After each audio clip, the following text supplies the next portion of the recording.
ആകാശവാണി മൻ കി ബാത്ത് അഥവാ മനസ്സു പറയുന്നത് എന്ന പരിപാടിയിൽ പ്രധാനമന്ത്രി ശ്രീ നരേന്ദ്രമോദി രാജ്യത്തെ ജനങ്ങളോട് സംസാരിച്ചതിന്റെ മലയാള പരിഭാഷ ഇപ്പോൾ കേൾക്കാം. എൻ്റെ പ്രിയപ്പെട്ട നാട്ടുകാരെ, നമസ്കാരം. 2026 ആദ്യത്തെ മൻ കി ബാത്താണിത്.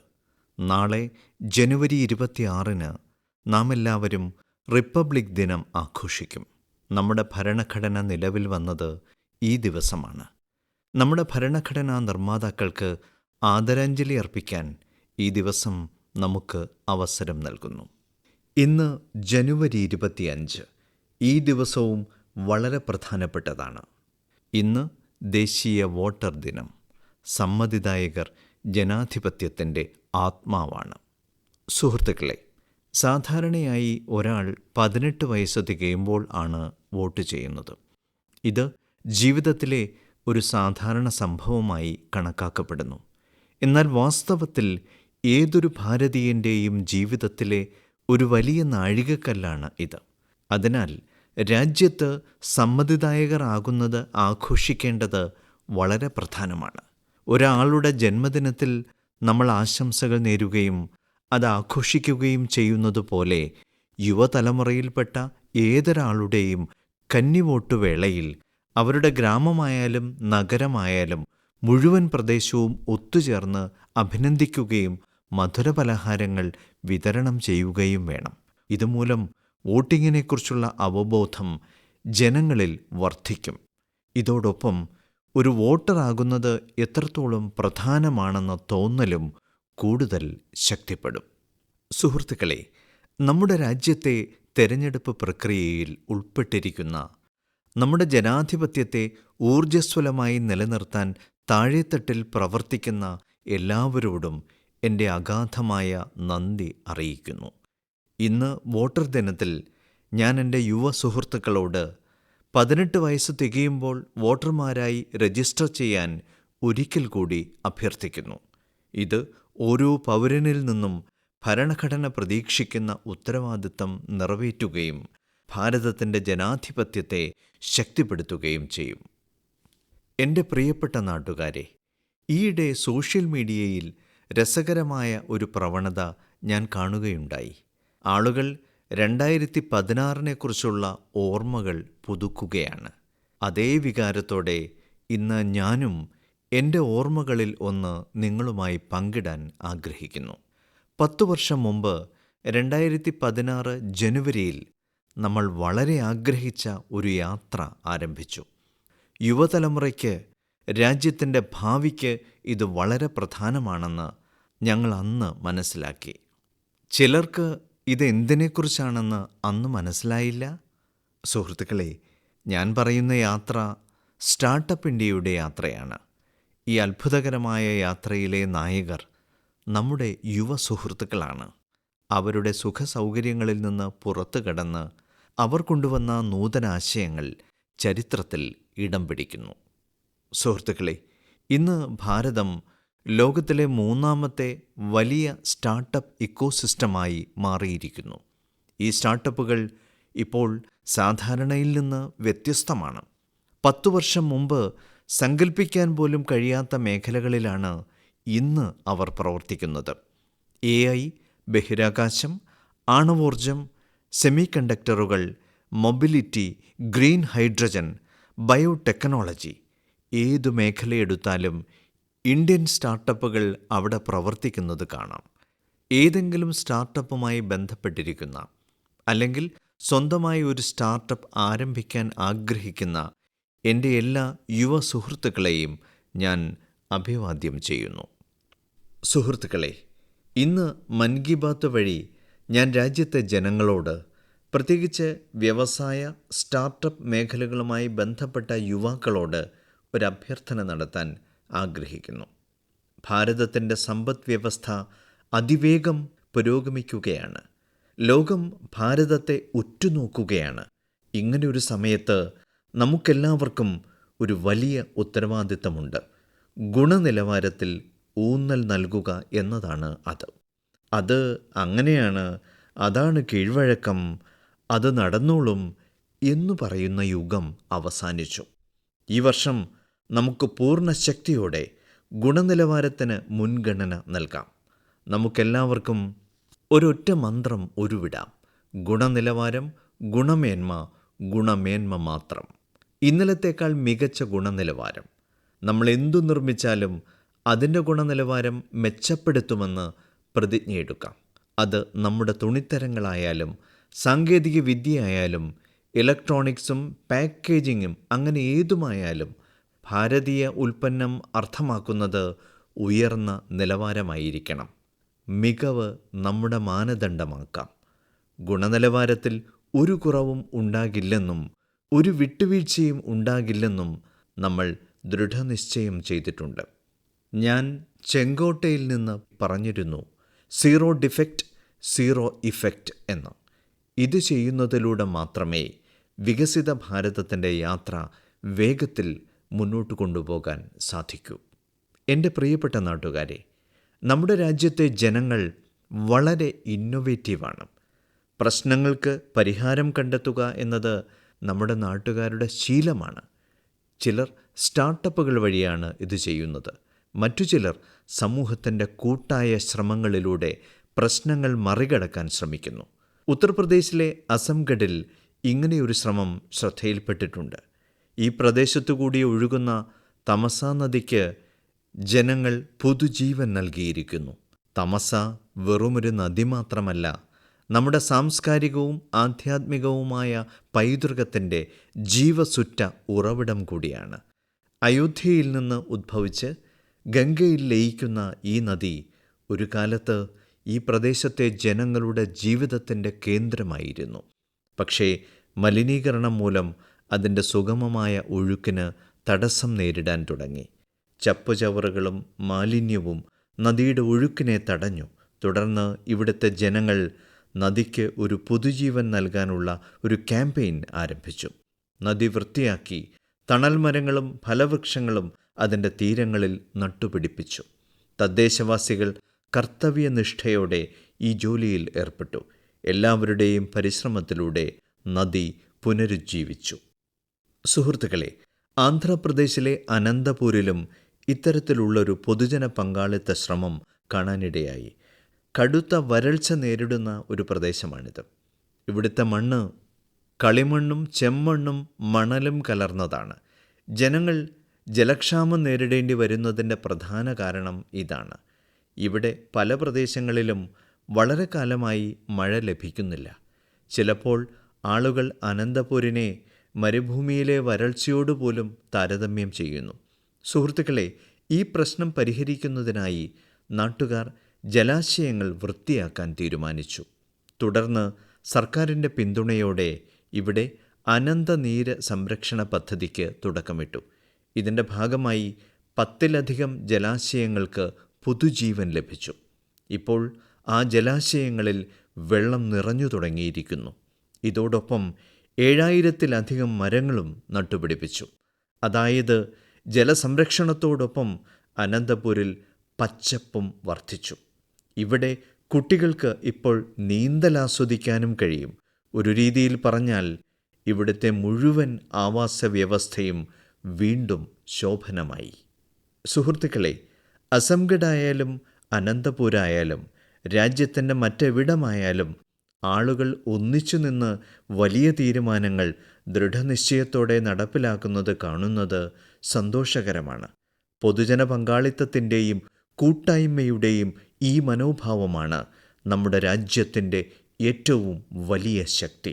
എൻ്റെ പ്രിയപ്പെട്ട നാട്ടുകാരെ, ഭജനുകളും കീർത്തനങ്ങളും നൂറ്റാണ്ടുകളായി നമ്മുടെ സംസ്കാരത്തിൻ്റെ ആത്മാവാണ്. ക്ഷേത്രങ്ങളിൽ ഭജനകൾ നമ്മൾ കേട്ടിട്ടുണ്ട്, കഥകൾ കേട്ടിട്ടുണ്ട്. ഓരോ യുഗവും കാലത്തിനനുസരിച്ച് ഭക്തിയെ സ്വീകരിക്കുന്നു. ഇന്നത്തെ യുവാക്കൾ അവരുടെ അനുഭവങ്ങളും ജീവിതശൈലിയും ഭക്തി നിർഭരമാക്കി നമ്മെ അത്ഭുതപ്പെടുത്തുന്നു. ഈ ചിന്ത ഒരു പുതിയ സാംസ്കാരിക പ്രവണതയ്ക്ക് കാരണമായി. സോഷ്യൽ മീഡിയയിൽ ഇത്തരം വീഡിയോകൾ നിങ്ങൾ കണ്ടിട്ടുണ്ടാകും. രാജ്യത്തുടനീളമുള്ള വിവിധ നഗരങ്ങളിൽ അനേകം യുവാക്കൾ ഒത്തുകൂടുന്നു. പ്രൗഢഗംഭീരമായ വേദികൾ ഒരുങ്ങുന്നു. അവിടെ വെളിച്ചമുണ്ട്, സംഗീതമുണ്ട്, ചുരുക്കത്തിൽ ഒരു സംഗീത സദസ്സിൻ്റെ അന്തരീക്ഷത്തോട് സമാനമാണ്. വലിയൊരു സംഗീത കച്ചേരി നടക്കുന്നതുപോലെ തോന്നും. പക്ഷേ അവിടെ എന്തു പാടിയാലും പൂർണ്ണ ഏകാഗ്രതയോടെ, പൂർണ്ണ സമർപ്പണത്തോടെ താളബദ്ധമായ ഭജനകളുടെ പ്രതിധ്വനി കേൾക്കാം. ഇന്ന് ഈ രീതിയെ ഭജൻ ക്ലബ്ബിംഗ് എന്ന് വിളിക്കുന്നു. പ്രത്യേകിച്ച് ജെൻസി തലമുറയ്ക്കിടയിൽ ഇത് അതിവേഗം പ്രചാരം നേടുന്നു. ഈ പരിപാടികളിൽ ഭജനകളുടെ ഗരിമയിലും വിശുദ്ധിയിലും പൂർണ്ണ ശ്രദ്ധ ചെലുത്തിക്കാണുന്നത് നല്ലതാണ്. ഭക്തിയെ ആരും ലഘുവായി കാണുന്നില്ല.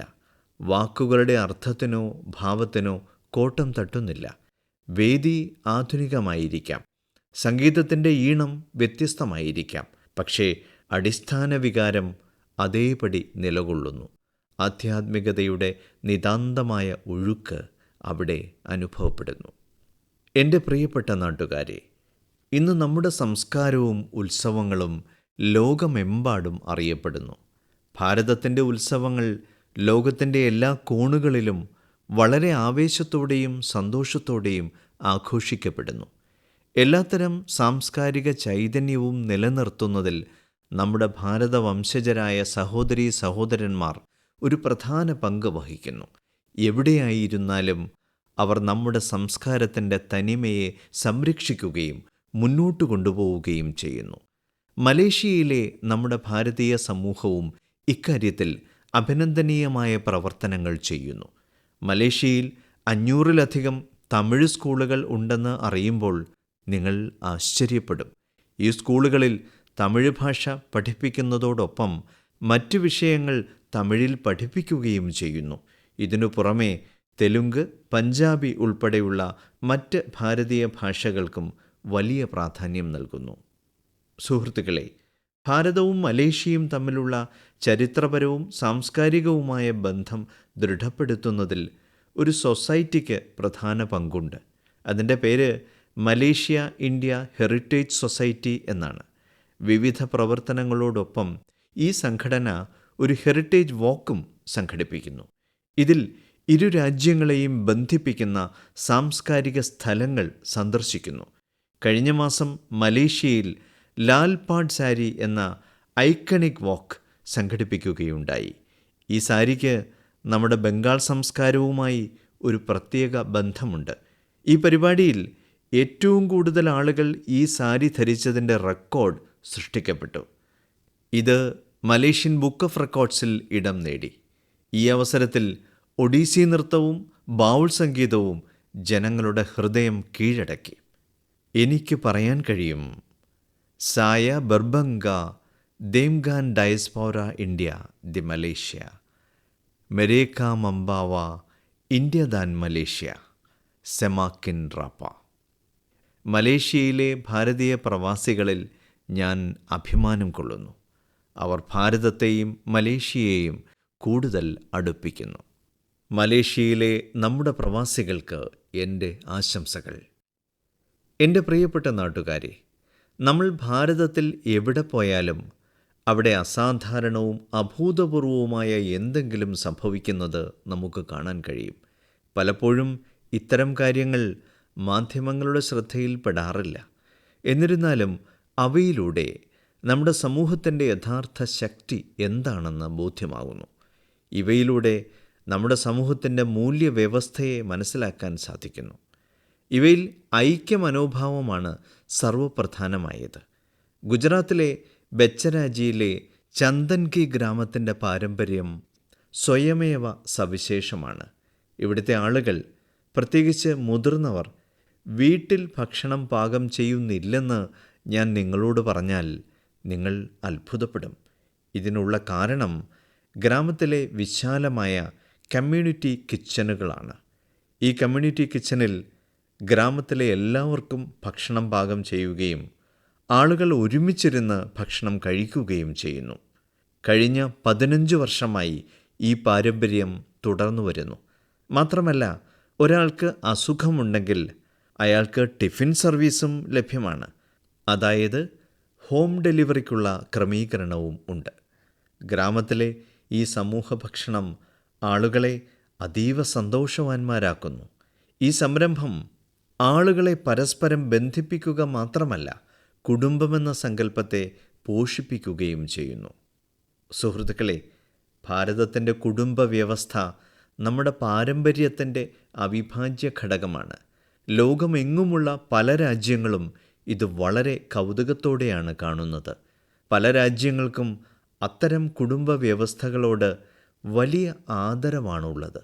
കുറച്ച് ദിവസങ്ങൾക്ക് മുമ്പ് എൻ്റെ സഹോദരൻ UAE president His Highness Sheikh Mohammed bin Zayed Al Nahyan ഭാരതം സന്ദർശിച്ചു. അദ്ദേഹം എന്നോട് പറഞ്ഞു, UAE 2026 ഇയർ ഓഫ് ഫാമിലിയായി ആചരിക്കുന്നു എന്ന്. ജനങ്ങൾക്കിടയിൽ ഐക്യവും സമൂഹബോധവും ശക്തിപ്പെടുത്തുക എന്നതാണ് ഇതിൻ്റെ ലക്ഷ്യം. ഇത് ശരിക്കും അഭിനന്ദിക്കപ്പെടേണ്ട ഒരു ചുവടുവയ്പ്പാണ്. സുഹൃത്തുക്കളെ, കുടുംബത്തിൻ്റെയും സമൂഹത്തിൻ്റെയും ശക്തി ഒന്നിക്കുമ്പോൾ ഏറ്റവും വലിയ വെല്ലുവിളികളെപ്പോലും നമുക്ക് മറികടക്കാൻ കഴിയും. അനന്ത്നാഗിലെ ഷെയ്ഖ് ഗുണ്ട് ഗ്രാമത്തെക്കുറിച്ച് ഞാൻ മനസ്സിലാക്കി. മയക്കുമരുന്ന്, പുകയില, സിഗരറ്റ്, മദ്യം എന്നിവയുമായി ബന്ധപ്പെട്ട വെല്ലുവിളികൾ അവിടെ ഗണ്യമായി വർദ്ധിച്ചിരുന്നു. ഇതെല്ലാം കണ്ടപ്പോൾ മീർ ജാഫർ വളരെയധികം ആശങ്കാകുലനായി. ഈ പ്രശ്നം അവസാനിപ്പിക്കാൻ തീരുമാനിച്ചു. ഗ്രാമത്തിലെ യുവാക്കൾ മുതൽ പ്രായമായവർ വരെ എല്ലാവരെയും അദ്ദേഹം ഒരു കുടക്കീഴിൽ കൊണ്ടുവന്നു. അദ്ദേഹത്തിൻ്റെ ഈ സംരംഭത്തിൻ്റെ സ്വാധീനം കാരണം അവിടെയുള്ള കടകളിൽ പുകയില ഉൽപ്പന്നങ്ങൾ വിൽക്കുന്നത് നിർത്തി. ഇതിലൂടെ മയക്കുമരുന്നിൻ്റെ ദൂഷ്യവശങ്ങളെക്കുറിച്ചുള്ള പൊതുജന അവബോധവും വർദ്ധിച്ചു. സുഹൃത്തുക്കളെ, വർഷങ്ങളായി നിസ്വാർത്ഥ മനോഭാവത്തോടെ സാമൂഹിക സേവനത്തിൽ ഏർപ്പെട്ടിരിക്കുന്ന നിരവധി സംഘടനകൾ നമ്മുടെ രാജ്യത്തുണ്ട്. ഉദാഹരണത്തിന്, പശ്ചിമ ബംഗാളിലെ കിഴക്കൻ മേദിനിപൂരിലെ ഫരീദ്പൂരിൽ ഒരു സ്ഥാപനമുണ്ട്. അതിൻ്റെ പേര് വിവേകാനന്ദ് ലോക് ശിക്ഷാ നികേതൻ എന്നാണ്. കഴിഞ്ഞ 4 പതിറ്റാണ്ടുകളായി കുട്ടികളുടെയും പ്രായമായവരുടെയും പരിചരണത്തിൽ ഈ സ്ഥാപനം ഏർപ്പെട്ടിരിക്കുന്നു. ഗുരുകുല വിദ്യാഭ്യാസ രീതിയോടൊപ്പം അധ്യാപകരെ പരിശീലിപ്പിക്കുകയും ചെയ്യുന്നു.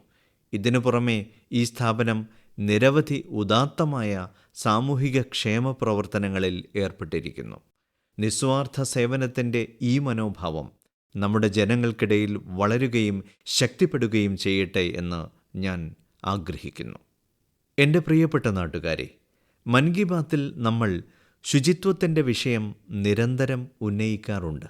നമ്മുടെ യുവാക്കൾ അവരുടെ ചുറ്റുപാടുകളുടെ ശുചിത്വത്തെക്കുറിച്ച് വളരെ ബോധവാന്മാരാണെന്ന് കാണുന്നതിൽ എനിക്ക് അഭിമാനമുണ്ട്. അരുണാചൽ പ്രദേശിൽ ഇത്തരമൊരു അതുല്യ ശ്രമത്തെക്കുറിച്ച് ഞാൻ മനസ്സിലാക്കി. രാജ്യത്ത് ആദ്യം സൂര്യരശ്മികൾ എത്തുന്ന നാടാണ് അരുണാചൽ. ഇവിടെ ആളുകൾ ജയ് ഹിന്ദ് എന്ന് പറഞ്ഞുകൊണ്ട് പരസ്പരം അഭിവാദ്യം ചെയ്യുന്നു. ഇറ്റാനഗറിൽ കൂടുതൽ ശുചീകരണം ആവശ്യമുള്ള പ്രദേശങ്ങൾ വൃത്തിയാക്കാൻ ഒരു കൂട്ടം യുവാക്കൾ ഒത്തുകൂടി. വ്യത്യസ്ത നഗരങ്ങളിലെ പൊതുസ്ഥലങ്ങൾ വൃത്തിയാക്കുക എന്നതാണ് ഈ യുവാക്കൾ അവരുടെ ദൗത്യമാക്കി മാറ്റിയത്. തുടർന്ന് ഇറ്റാനഗർ, നാഹർലഗൂൺ, ഡോയ്മുഖ്, സെപ്പ, പാലിൻ, പാസിഘട്ട് എന്നിവിടങ്ങളിലും ഈ ക്യാമ്പയിൻ നടപ്പിലാക്കി. ഈ യുവാക്കൾ ഇതുവരെ 11 ലക്ഷം കിലോഗ്രാമിലധികം മാലിന്യം ശേഖരിച്ച് നീക്കം ചെയ്തു. ഒന്ന് ഓർത്തു നോക്കൂ സുഹൃത്തുക്കളെ, യുവാക്കൾ ഒരുമിച്ച് 11 ലക്ഷം കിലോഗ്രാം മാലിന്യം സംസ്കരിച്ചു. സുഹൃത്തുക്കളെ, മറ്റൊരു ഉദാഹരണം അസമിൽ നിന്നാണ്. അസമിലെ നാഗാവ് നഗരത്തിൽ അവിടെയുള്ള പഴയ തെരുവുകളോട് ആളുകൾക്ക് വൈകാരികമായ ഒരടുപ്പമുണ്ട്. ഇവരിൽ ചിലർ ഒരുമിച്ച് തെരുവുകൾ വൃത്തിയാക്കാൻ തീരുമാനിച്ചു.